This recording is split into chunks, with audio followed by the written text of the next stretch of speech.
내 아들아, 만일 내 마음이 지혜로우면 나 곧 내 마음이 즐겁겠고, 만일 내 입술이 정직을 말하면 내 속이 유쾌하리라. 내 마음으로 죄인의 형통을 부러워하지 말고 항상 여호와를 경외하라. 정령이 내 장래가 있겠고 내 소망이 끊어지지 아니하리라. 내 아들아, 너는 듣고 지혜를 얻어 내 마음을 바른 길로 인도할지니라. 술을 즐겨하는 자들과 고기를 탐하는 자들과도 더불어 사귀지 말라. 술 취하고 음식을 탐하는 자는 가난하여질 것이요 잠자기를 즐겨하는 자는 헤어진 옷을 입을 것임이니라. 너를 낳은 아비에게 청종하고 내 늙은 어미를 경히 여기지 말지니라. 진리를 사되 팔지는 말며 지혜와 훈계와 명철도 그리할지니라. 의인의 아비는 크게 즐거울 것이요 지혜로운 자식을 낳은 자는 그로 말미암아 즐거울 것이니라. 내 부모를 즐겁게 하며 너를 낳은 어미를 기쁘게 하라. 내 아들아, 내 마음을 내게 주며 내 눈으로 내 길을 즐거워할지어다. 대저 음녀는 깊은 구덩이요 이방 여인은 좁은 함정이라. 참으로 그는 강도같이 매복하며 사람들 중에 사악한 자가 많아지게 하느니라. 재앙이 네게 있느뇨, 근심이 네게 있느뇨, 분쟁이 네게 있느뇨, 원망이 네게 있느뇨, 까닭 없는 상처가 네게 있느뇨, 붉은 눈이 네게 있느뇨. 술에 잠긴 자에게 있고 혼합한 술을 구하러 다니는 자에게 있느니라. 포도주는 붉고 잔에서 번쩍이며 순하게 내려가나니 너는 그것을 보지도 말지어다. 그것이 마침내 뱀같이 물 것이요 독사같이 쏠 것이며, 또 내 눈에는 괴이한 것이 보일 것이요 내 마음은 구부러진 말을 할 것이며, 너는 바다 가운데에 누운 자 같을 것이요 돛대 위에 누운 자 같을 것이며, 내가 스스로 말하기를 사람이 나를 때려도 나는 아프지 아니하고 나를 상하게 하여도 내게 감각이 없도다. 내가 언제나 깰까 다시 술을 찾겠다 하리라. 오늘 이 잠언 23장 15절의 말씀은 이제 문맥의 흐름상 이제 13절부터 사실은 좀 이어진다고 볼 수가 있습니다.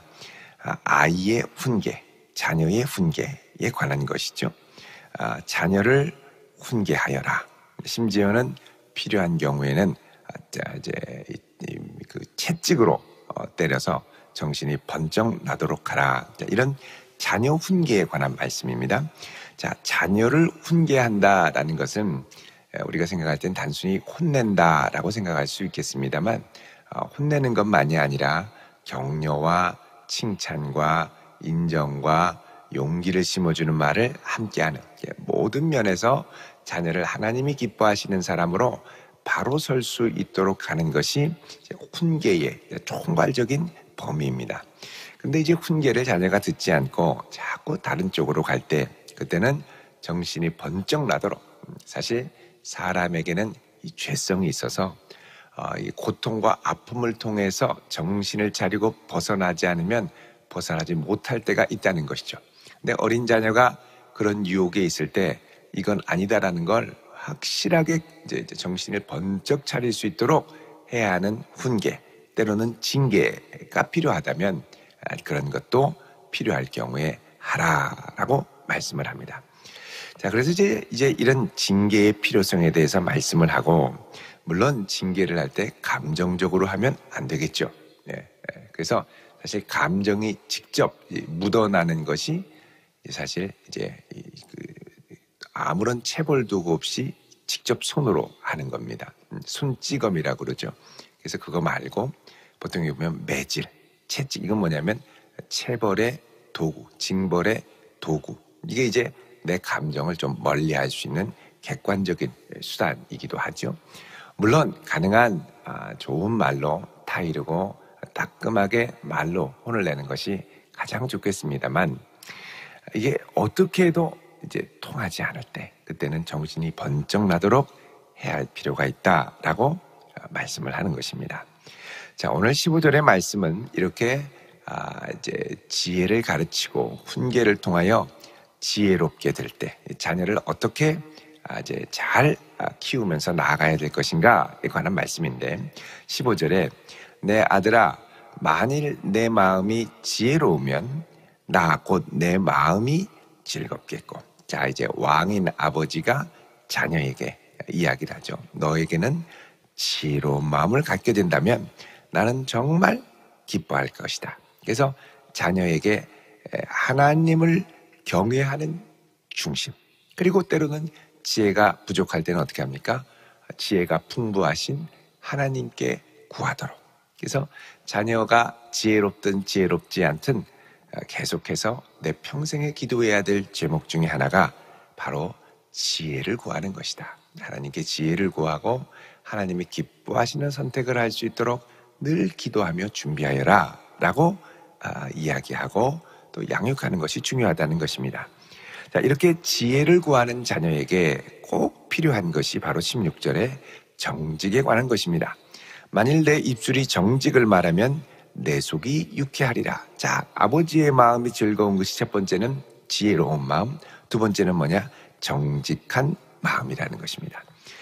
하나님 앞에 정직하고 나 자신에게 정직하고 또 정직을 지키기 위해 정직을 타협하고 거짓말하거나 타협하지 않도록 나 자신을 정직하게, 이 정직하기 위해서 중요한 것 중에 하나가 타인의 말과 생각을 비교하고 그들의 판단에 흔들리지 않는 것입니다. 하나님 앞에 진실되게 설 수 있도록 또 타인에게 진실되게 설 수 있도록 해야 한다는 것이죠. 그래서 나에게 정직하고 하나님 앞에 정직하고 그렇게 해서 이제 이 하나님 앞에 정직하게 서는 것이 중요하다는 것을 가르쳐야 하고요. 왜냐하면 이게 한번 굽어지기 시작하면 계속해서 굽어지게 생각하고 굽어지게 판단하기가 쉽기 때문입니다. 자, 요것과 함께 이제 중요한 것이 그 다음 나오는 17절입니다. 내 마음으로 죄인의 형통을 부러워하지 말고 항상 여호와를 경외하라. 그러죠. 어떻게 해서든지 형통만 하면 된다. 어떻게 해서든지 대박만 치면 된다. 정직함을 포기하고 다른 사람들을 속이고 다른 사람들을 이용하고 그렇게 해서 나의 형통을 꾀하는 것, 좋지 않은 것이죠. 요즘 우리 젊은 세대들이 이생망이라고 하지 않습니까? 이번 생은 망했다.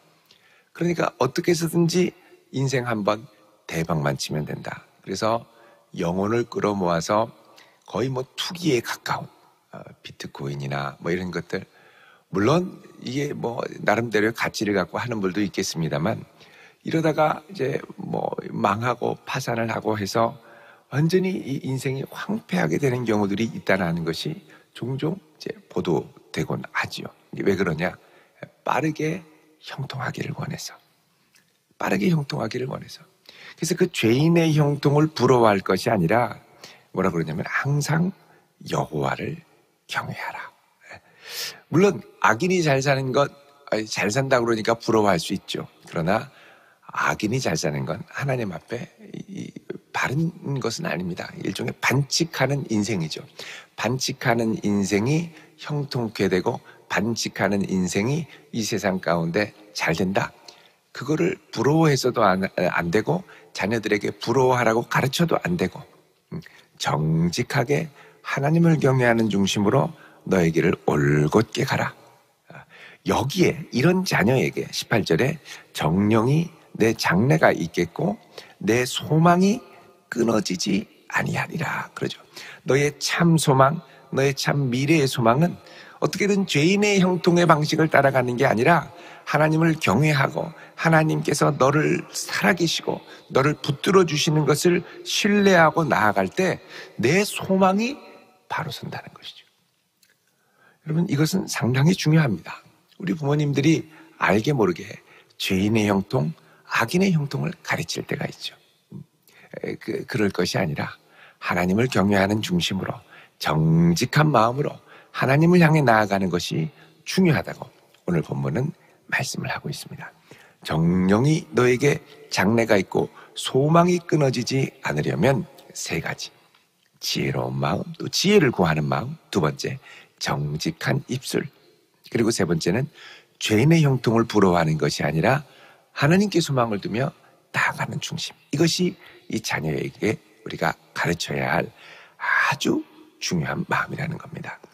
19절에 내 아들아 너는 듣고 지혜를 얻어 내 마음을 바른 길로 인도할지니라. 바른 길로 인도할지니라. 여기서 직역을 하면 길 한가운데로 갈지어다 이런 말입니다.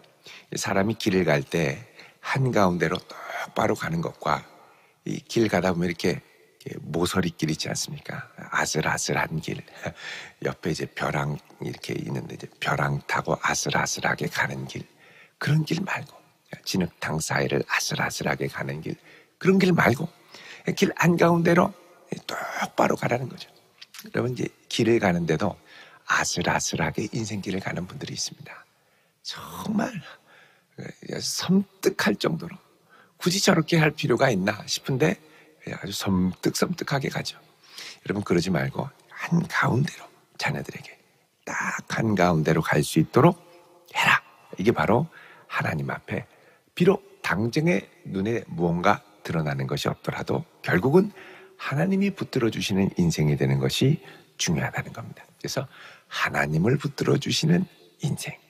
자, 그런데 이 중심으로 갈 때 특별히 주의해야 될 것에 대해서 말씀하는데 그게 바로 이제 술에 관한 부분입니다. 20절에 술을 즐겨하는 자들과 고기를 탐하는 자들과도 더불어 사귀지 말아라. 술 취하고 음식을 탐하는 자는 가난하여질 것이요 잠자기를 즐겨하는 자는 헤어진 옷을 입을 것임이라. 자, 술 하면 이제 술과 함께 술을 즐기는 친구들이 따라오고 술을 즐기는 친구들과 함께 있다 보면 게으름이 찾아온다.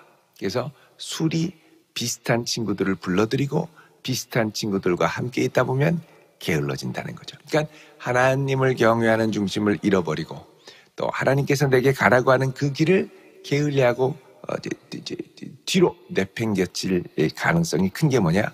바로 술을 즐겨하는 벗. 그래서 이제 인생길을 갈 때 주변에 만남의 복을 구하는 것이 참 필요합니다.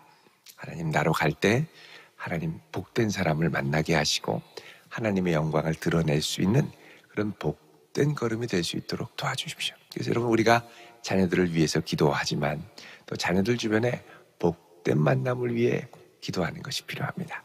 어떤 부모님은 자녀의 복된 만남을 위해 기도하는데 이 자녀가 커서 믿음 생활을 못하면 어떻게 하나 노심초사하고 있는데 먼 타지에 직장 생활을 하러 갔는데 가서 보니까 상사도 예수 잘 믿고 옆에 있는 동료도 예수 잘 믿고 요즘 참 쉽지 않죠. 근데 참 좋은 만남의 복을 허락해 주셔서 믿음이 도리어 여기 있을 때보다 더 아주 튼튼하게 자라는 걸 보고 감사하는 분을 봤습니다. 참 어떻게 얘는 만나도 그렇게 복된 사람만 만나나 모르겠어요. 하나님께서 복된 만남을 허락하신 것이죠. 여러분 복된 만남을 위해 기도할 수 있는 성도 되기를 바랍니다. 자, 두 번째 권고로 이제 22절부터 너를 낳은 아비에게 청종하고 내 늙은 어미를 경히 여기지 말지니라 그러죠. 자, 지혜로운 자녀에게는 아버지에게 청종하고 어머니를 사랑하고 존경하는 마음을 잃지 않습니다. 근데 지혜롭지 못한 미련한 자녀는 아비의 말을 듣지 않고 어미를 무시하는 자녀가 되죠. 그래서 우리 자녀가 보통 이제 초등학교나 이런 데서 너 제일 존경하는 사람, 존경하는 인물 이순신 장군 누구 하는데 제일 존경하는 분 그러면은 아버지 이런 분들 가끔씩 있어요. 아버지를 저는 참 존경합니다. 좋은 가르침을 집에서 주신 것이죠. 아버지를 존경합니다. 어머니를 존경합니다. 어머니의 사랑이 내 가슴에 남아 있습니다. 여러분 이런 부모 또 자녀 될 수 있기를 기도할 수 있기를 바랍니다. 자, 이렇게 잘 청종할 수 있는 자녀의 특징 23절에 보면 진리를 사되 팔지는 말고 지혜와 훈계와 명철도 그리할지니라. 자, 진리를 사되 팔지는 않는다. 이게 뭡니까? 내가 힘을 다하여 진리를 붙들고 거기 이 진리를 붙들기에 필요한 모든 그 대가를 치르고 기꺼이 나아가지만 근데 이거를 진리를 판단하는 거 이거 잡다가 그냥 다른 편안함과 다른 유익을 위해서 진리를 타협하고 내팽개쳐 치는 거죠. 또 지혜와 훈계와 명철도 그리할지니라. 다른 말로 하면 이 진리를 사되 파는 사람들은 어떻게 보면 자기의 인생을 낭비하는 사람입니다. 이것을 위해 열심히 헌신하고 달려갔다가 이거 아닌가 보다. 그리고 세상을 향해 또 열심히 달려가고 인생을 낭비하는 사람입니다. 여러분, 우리가 그리스도를 향하여 내 중심을 정하고 주를 위하여 살기로 결단했으면 이 중심을 끝까지 지켜나갈 수 있기를 축원드립니다. 여태까지 한 게 아깝죠. 끝까지 달려가야죠. 왜 갔다가 아닌가? 그리고 또 절로 갔다가 다시 옵니까? 여러분, 자녀들도 진리를 어릴 때 사고 중간에 이거 이제 내팽개치고 낭비할 때가 있습니다. 하고 싶은 거 시커나고 방황 시커나다가 나중에 겨우 주 앞에 돌아오는. 또 어떤 자녀들은 인생의 최고 바쁘고 황금기, 절정기, 여러분 보통 대학교 졸업하고 이제 취업 준비하고 또 직장 생활하고 또 결혼해서 아이 낳고 보통 이럴 때 청년들한테 잃어버린 10년 이렇게 얘기를 합니다. 잃어버린 10년. 정신이 없어요. 정신이 없어요. 그러니까 믿음 생활도 대충 하고. 그러니까 아이들을 좀 더 크고 아이고 이제 우리 아이들 대학 보내고 다시 신앙생활 해야지. 여러분 그러면 자녀들에게 신앙을 전수할 기회가 영영 없어집니다. 이 아이 중고등학교 이제 공부해야죠. 그리고 안 보내는 부모님들이 가끔씩 있죠. 여러분 그러면 그때부터 잃어버린 10년 됩니다.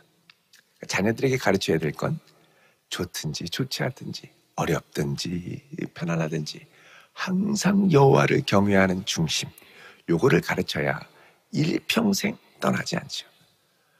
그래 너 힘들 텐데 예배는 쉬어라. 교회는 대충 가라. 여러분 내가 믿는 하나님을 끝까지 하나님이 되게 하는 교육, 이 정말 필요합니다. 정말 필요합니다. 그래서 자칫하면 진리를 사되 팔게 된다는 것이죠. 그래서 끝까지 붙들게 하는 것이 필요하다라는 것입니다. 자녀들에게는 25절에 내 부모를 즐겁게 하고 너를 낳은 어미를 기쁘게 하라. 이거는 부부가 좀 협동해서 너의 아빠를 좀 기쁘게 해드리려. 너의 엄마를 좀 즐겁게 해드리려. 또 엄마의 생일이면 아빠가 너 이거 엄마 생일인데 엄마를 좀 기쁘게 해드리려. 또 아빠 생일이면 아빠를 좀 기쁘게 해드리려. 또 엄마가 기쁘게 해드리려고 하는 모습을 보여주고 아빠가 기쁘게 해드리려는 모습을 보여주고 이거를 보면서 부모님을 기쁘게 해드려야 되는구나 깨닫게 되겠죠. 그래서 기쁘게 해드릴 수 있도록 이런 것들을 보여주고 가르쳐야 한다는 겁니다. 엄마 생일은 됐다. 엄마는 자기 생일 안 챙긴다. 아빠는 자기 생일 안 챙긴다. 그냥 미역국 한 그릇만 해드리면 된다. 이렇게 자꾸 축소하는 게 아니라 마음을 다해서 기쁘게 해드리라는 것을 가르쳐야 한다는 겁니다. 자, 이렇게 자녀들로 그러니까는 지혜로운 인생, 여호와를 경외하고 정직 가운데 죄인의 형통을 부러워하지 않고 부모를 기쁘시게 하며 진리를 사되 낭비하지 않는, 되던지지 않는 인생을 살아가게 할 때 자녀의 인생에 이제를 가로막을 수 있는 자녀들과 커서 이제 이거 방해가 될 수 있는 치명적인 걸림돌 2개를 이야기를 합니다. 첫 번째는 뭐냐면 음료, 두 번째는 뭐냐면 술, 이렇게 됩니다. 술의 문제, 음료의 문제. 음료의 문제라는 건 남자의 입장에서는 음료의 문제겠지만 성적 방종과 타락의 가능성이죠. 남자, 여자 모두 할 것 없이 주의하라는 것입니다. 27절에 대저 음료는 깊은 웅덩이고 이방 여인은 좁은 함정이라. 그래서 이 잘못된 부분들, 여러분 호세아서에서도 이스라엘 백성들을 경고할 때 이렇게 말씀합니다. 우리 호세아 4장 11절 보겠습니다. 호세아 4장 11절 1259쪽 같이 읽겠습니다. 시작. 음행과 묵은 포도주와 새 포도주가 마음을 빼앗는다. 자, 여호와를 경외하는 중심으로부터 급속도로 이탈하게 하는 2가지, 음행과 술이라는 것이죠. 음행에 대해서는 말할 필요 없이 잘 압니다. 그래서 이 음행의 젊을 때 성적 일탈, 여러분 이게 평생 하나님을 가까이 하게 하는데 걸림돌이 될 수 있습니다. 자녀들에게 잘 이야기할 필요가 있고요.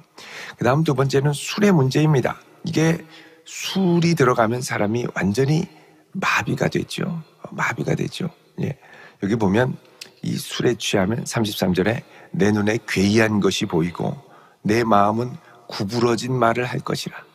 여러분, 전 세계적으로 자동차 사고가 나는데 40%가 술 때문에 납니다. 술 마시다가. 안 보여요. 또 술 때문에 말실수하고요. 술에 취하면 34절에 바닷 가운데 누운 자 같고 돛대 위에 누운 자 같고, 그 아무데나 그냥 대자로 뻗어서 눕지요. 심지어는 35절에 스스로 말하기를 사람이 나를 때려도 아프지 않고 상하게 하여도 감각이 없도다. 내가 언제 깰까? 다시 술을 찾겠다. 술 마셔서 취한 기분이 너무 좋으니까 계속해서 취해 있겠다는 것이죠. 근데 이게 하나님을 경외하는 마음으로부터 멀어지게 하는데 아주 특효약이라는 겁니다.